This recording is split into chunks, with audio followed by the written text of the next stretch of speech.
wajib baca buku fardu ain? Bagi saya, wajib kan. Jual buku mesti kata wajib kan. Kita tak boleh jual macam tu lah.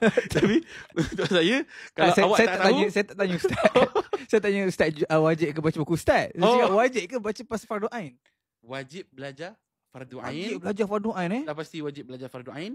Tapi kaedah dia pelbagai, melalui buku, melalui video dan belajar. Dan dalam buku ni ada diajarkan fardu ain untuk perempuan? Fardu ain untuk umum, tapi khususnya desainnya, perbahasannya untuk perempuan.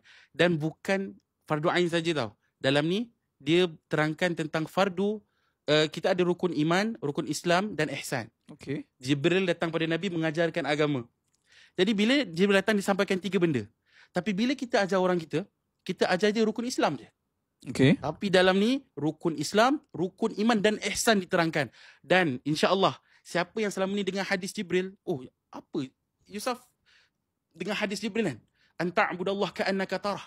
Kau ibadah kepada Allah seakan-akan kau melihat dia. Fa illam yakun tarah fa innahu yarak. Kalau kau tak boleh lihat dia, ketahuilah dia lihat engkau.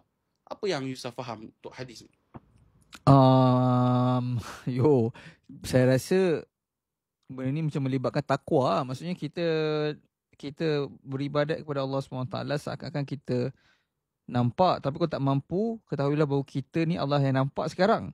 So kalau saya cuba untuk proses minda saya sekarang ni Ustaz, saya rasa macam walaupun tak ada siapa tahu yang kita tak baca lagi buku fardu ain, dan belajar fardu ain ni wajib, maksudnya kita kena belajar sebab Allah SWT tahu walaupun tak ada siapa tahu.